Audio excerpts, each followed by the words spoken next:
প্রিয় দর্শক, আপনাদের প্রত্যেককে শুভেচ্ছা জানিয়ে শুরু করছি এনটিভির প্রতিদিনকার আয়োজন স্বাস্থ্য প্রতিদিন। দর্শক, আজ আপনাদের সঙ্গে আছি আমি ডাক্তার সাখাওয়াত হোসেন। প্রিয় দর্শক, আজকের এই অনুষ্ঠানে আমরা আলোচনা করব মুখ ও দাঁতের স্বাস্থ্য সুরক্ষা নিয়ে। এ বিষয়ে কথা বলবার জন্য আমাদের সঙ্গে স্টুডিওতে উপস্থিত আছেন একজন বিশেষজ্ঞ ডেন্টাল সার্জন। চলুন দর্শক, অনুষ্ঠানের শুরুতেই আমরা পরিচিত হয়ে নেই আমাদের আজকের অতিথির সঙ্গে। ডাক্তার সৈয়দ তামিজুল আহসান রতন 1957 সালের জুলাইয়ে ঢাকা জেলায় জন্মগ্রহণ করেন। তিনি 1982 সালে ডেন্টাল কলেজ থেকে বিডিএস ডিগ্রি অর্জন করেন। এরপর তিনি চিকিৎসা বিজ্ঞানে উচ্চতর এমপিএইচ ডিগ্রি লাভ করেন। বর্তমানে তিনি রতনস ডেন্টালের চিফ কনসালটেন্ট হিসেবে কর্মরত আছেন।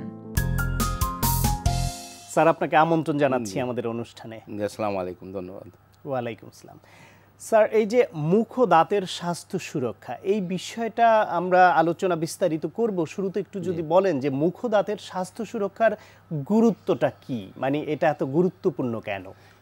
ধন্যবাদ, খুবই সুন্দর প্রশ্ন এবং এটা খুবই বেসিক জিনিস মানুষের জীবন চলার পথ এবং শরীর স্বাস্থ্য ঠিক রাখার জন্যে। কারণ মুখ এমন একটা জিনিস যে এটা হচ্ছে একটা অনলি দ্য গেটওয়ে, মানে এত বড় ওপেনিং আর কোথাও নাই যে শরীরের সমস্ত শরীরে ইনফেকশন ঢুকবে।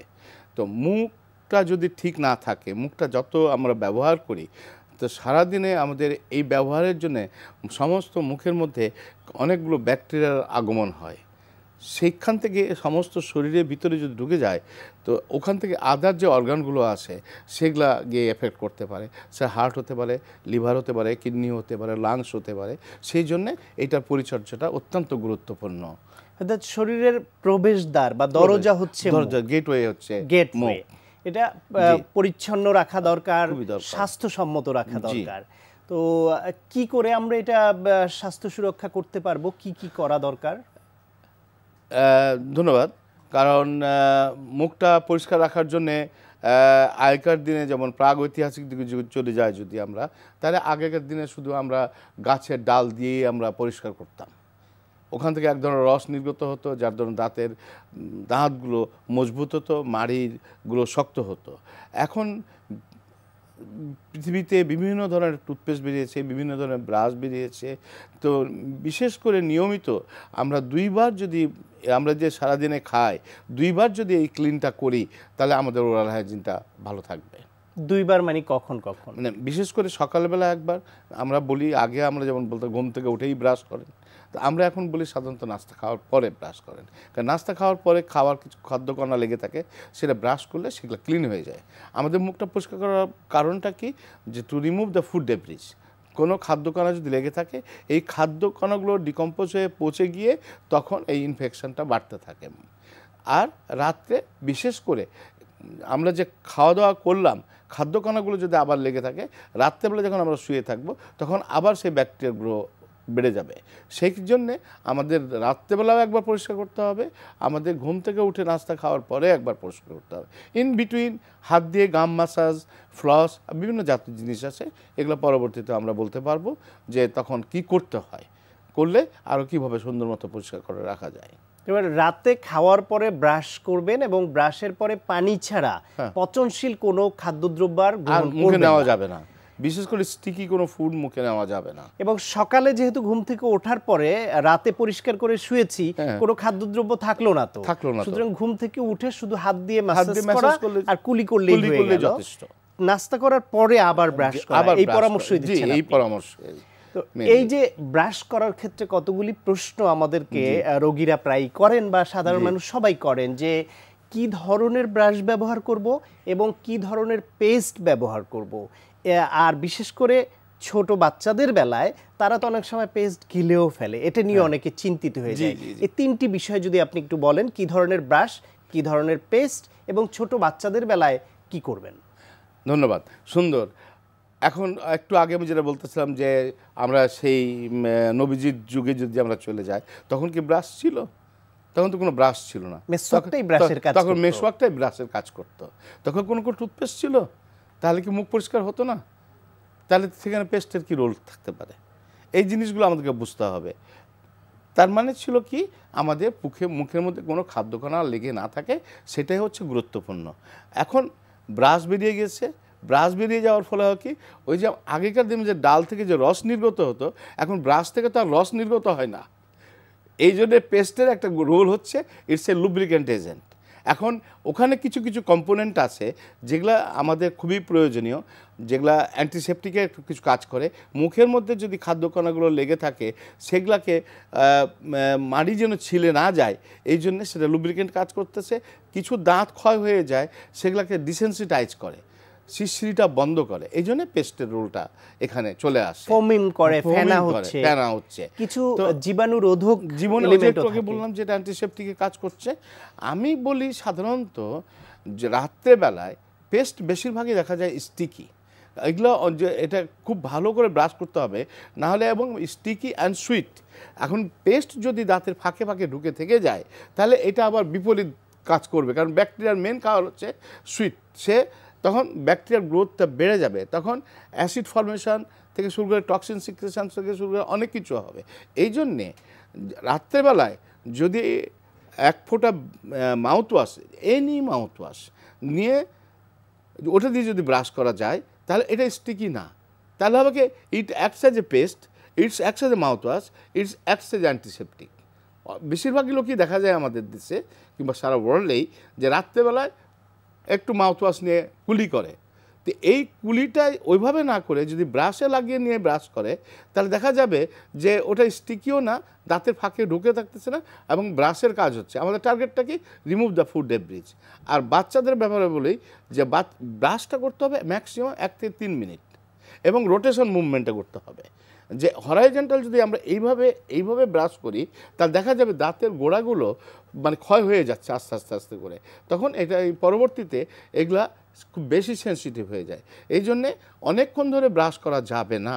আর বাচ্চাদের ব্যাপারে, বাচ্চাদের কিডস পেস্ট আছে, তাছাড়াও সবচেয়ে বেস্ট আমি সবাইকে বলি যে আমাদের চা, লাল চা যেটা র টি, ওটাতে অনেক বেশি ফ্লোরাইড আছে। যদি বাচ্চাদেরকে দিয়ে ওই ব্রাশে ওই রটিটা ডুবিয়ে যদি ব্রাশ করে তাহলে হবে কি, দেখা যাবে যে বাচ্চাদের ফুড ডেবিটও রিমুভ হচ্ছে, প্লাস তার কাছে বিটারও মনে হচ্ছে না, কোনো কিছু মনে হচ্ছে না, এবং ক্লিনটাও ভালো হচ্ছে, এবং এটা ফ্লুইড হিসাবে কাজ করে। এখন যদিও ফ্লুইডের খুব একটা, যেমন আমরা আগে বলতাম যে অ্যান্টি ক্যারিজ অমুক অনেক কিছু, কিন্তু আসলে ফ্লুইড ওইভাবে কাজ করতেছে না। তারপরেও বিশেষ করে বাচ্চাদের ওই যেসব বটল সিন্ড্রোমগুলো থাকে সেগুলো থেকে রোধ পাওয়া যায়। আর বাচ্চাদের জন্য স্পেশাল কিছু পেস্টও আছে, ফলে ওই যে পেস্ট একটু গিলে ফেললে ক্ষতির যে সম্ভাবনা সেটিও কোনো সম্ভাবনা নাই, ফলে আতঙ্কিত হওয়ার কিছু নাই, কারণ এই জিনিসটা বানানো হয় পেস্টটা মুখের জন্যই। সুতরাং গিলে ফেললেও ক্ষতি হবে এমন জিনিস মুখে দেওয়া হবে না, কারণ এটা রিসার্চ। কারণ এটা যদি খেয়েই ফেলতো, তাতে যদি কোনো শরীরের ক্ষতি হতো তাহলে পেস্ট আর মার্কেটে রিকমেন্ড করা হতো না। আর ডাক্তাররাই তো আমরা রিকমেন্ড করছি এই জিনিসটাকে। আর একটা বিষয় হচ্ছে, এখনো আমাদের দেশে গ্রামে গঞ্জে অনেক জায়গায় দেখা যায় যে এই দাঁত মাজার জন্য তারা ছাই, কয়লা কিংবা গুঁড়া দাঁতের মাজন বিভিন্ন ব্যবহার করেন, এবং সেটা হাতে নিয়ে অনেকক্ষণ দূরে ঘষতে থাকেন কিংবা ব্রাশে নিয়েও করেন। এই বিষয়ে আপনার মত? না, এখন একটু আগে ডক্টর শান্ত যেটা বললেন যে কি বলে ছাই যে জিনিসটা, ছাই যে জিনিসটা আসলে গ্রামে গঞ্জে মানুষ কেন ব্যবহার করে, ছাইয়ের কিন্তু আসলে রোল আছে অনেক। এটাকে এক ধরনের অ্যান্টিসেপটিক হিসাবে ধরা যায়। আমরা হাজমের কথা যদি বলি, গ্রামে মুসলমানি করে ওই জিনিসটাকে পুড়িয়ে সাথে সাথে দেয়। যদি সাথে সাথে দেয় তখন এটার কোনো ব্যাকটেরিয়া থাকে না, বাট এটা যদি রেখে ওইটা দিয়ে যদি ব্রাশ করা যায় তাহলে এটা আবার হিতে বিপরীত কাজ করে, এবং দাঁতের ক্ষয়ও বাড়াবে। ওগুলো তো করে অ্যাব্রেসিং ম্যাটেরিয়ালস অনেক বেশি ওতে অ্যাব্রেসিং ম্যাটেরিয়ালসটা এত বেশি যে ওটা দিলে উল্টা সেগুলা দাঁতকে ক্ষয় করবে। সুতরাং ছাই বা কয়লা দিয়ে ইউজ করা যাবে না, ভালো একদমই যাবে না ওটা দিয়ে।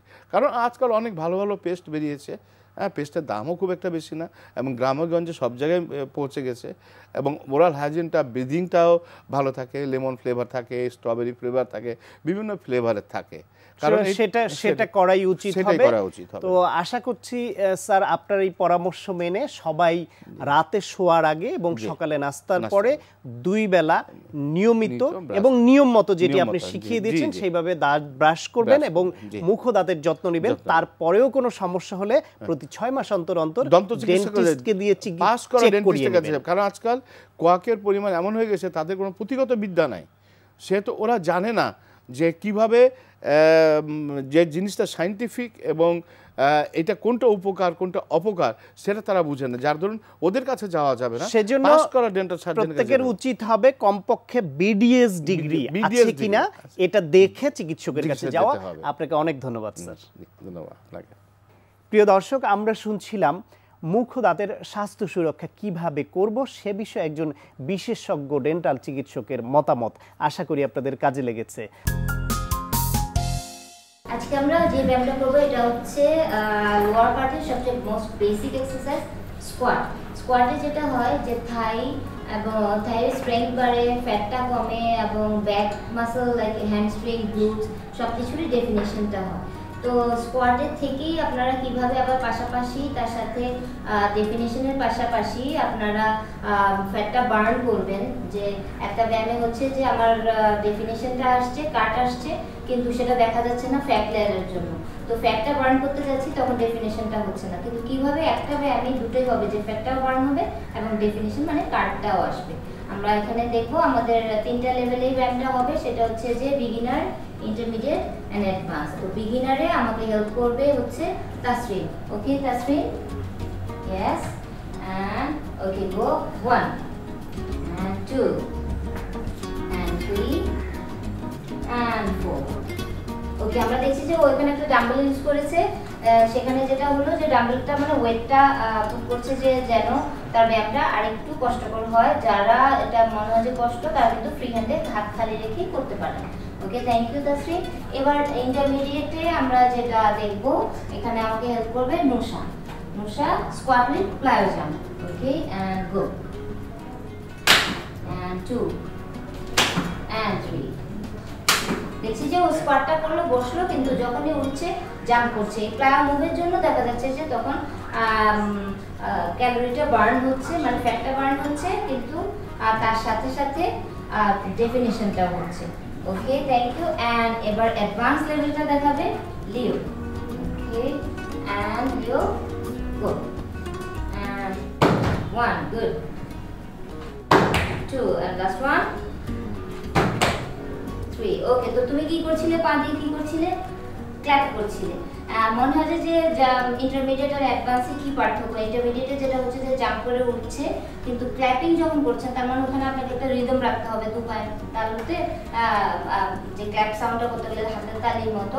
তখন যেটা হয় যে জাম্পও করছেন, ডেফিনিশন আসছে, কিন্তু কনসেন্ট্রেশনটাও থাকতে হচ্ছে। তার মানে হচ্ছে যে এখানে ব্যায়ামের পাশাপাশি কনসেন্ট্রেশনটাও বাড়ছে। দেখি আরেকবার করো কিভাবে। And yes, okay, fine. তো আমরা এখন দেখবো যে একসাথে 3টা মুভি দেখবো, যেন দর্শকরা বেছে নিতে পারেন যে ওনারা কোন লেভেলে আছেন এবং কোথা থেকে শুরু করবেন। 10-12 বার করে প্র্যাকটিস করার পরে তারপরে ওনারা রিপিটেশনটা বাড়াতে পারেন।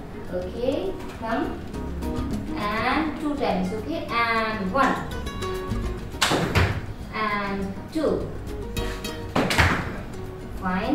তো ফ্যামিলি সহ যখন আপনারা করবেন, যার যে বয়স অনুযায়ী সেটা কিন্তু ব্যাপার না। অনেক সময় অনেক ছোটরা অনেক ভালো করে, অনেক বয়স্করা তেমন করতে পারে না, আবার অনেক বয়স্করা অনেক ভালো করে, ছোটরা পারছে না। নিজেরা একটু চেক করে নেবেন যে কে কোন লেভেলে আছেন, একসাথে করবেন এবং এনজয় দ্য ওয়ার্কআউট। প্রিয় দর্শক, আমরা জানি সিম অত্যন্ত উপকারী, তাই চলুন এর উপকারিতা সম্পর্কে জেনে নেই একজন পুষ্টি বিশেষজ্ঞর কাছ থেকে। সিম কতটা খাবেন, কেন খাবেন? শীতকালীন সবজির মধ্যে শিম খুব পরিচিত একটি সবজি। ছোট বড় সবারই শিম খুব পছন্দ।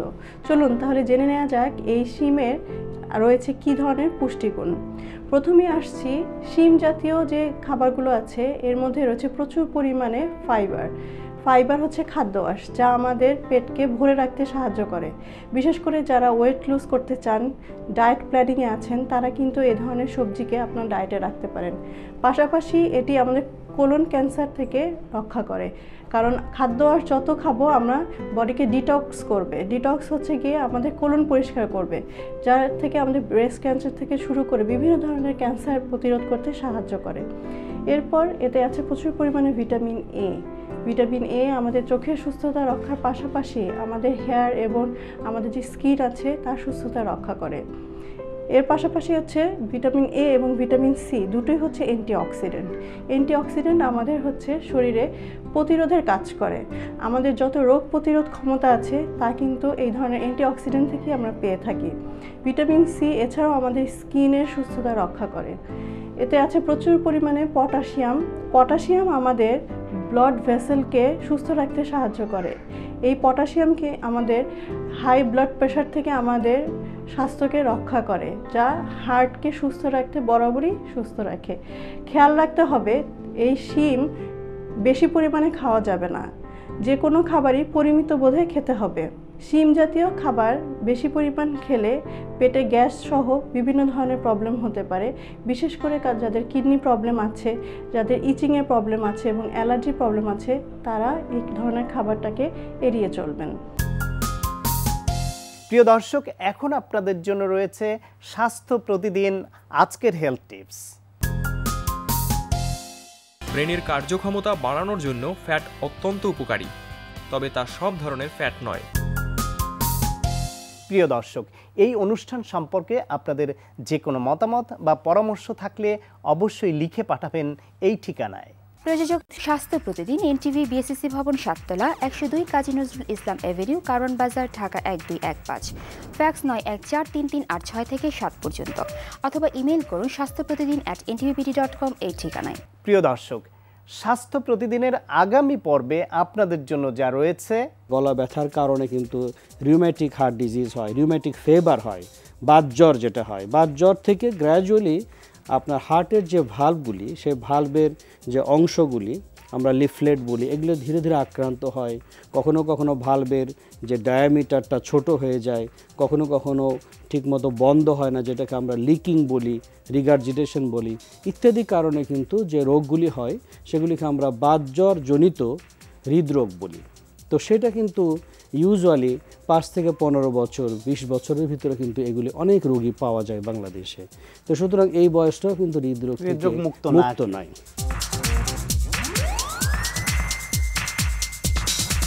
প্রিয় দর্শক, বিশ্বের যে কোনো প্রান্ত থেকে যে কোনো সময় এনটিভিতে সম্প্রচারিত আপনার প্রিয় স্বাস্থ্য প্রতিদিন অনুষ্ঠান দেখার জন্য ভিজিট করুন আমাদের পূর্ণাঙ্গ ওয়েব পোর্টাল www.ntvbd.com। দর্শক, আজ এ পর্যন্তই। সবাই ভালো থাকুন, সুস্থ থাকুন। দেখা হবে আগামীকাল ঠিক একই সময়ে আপনার প্রিয় এনটিভির পর্দায়।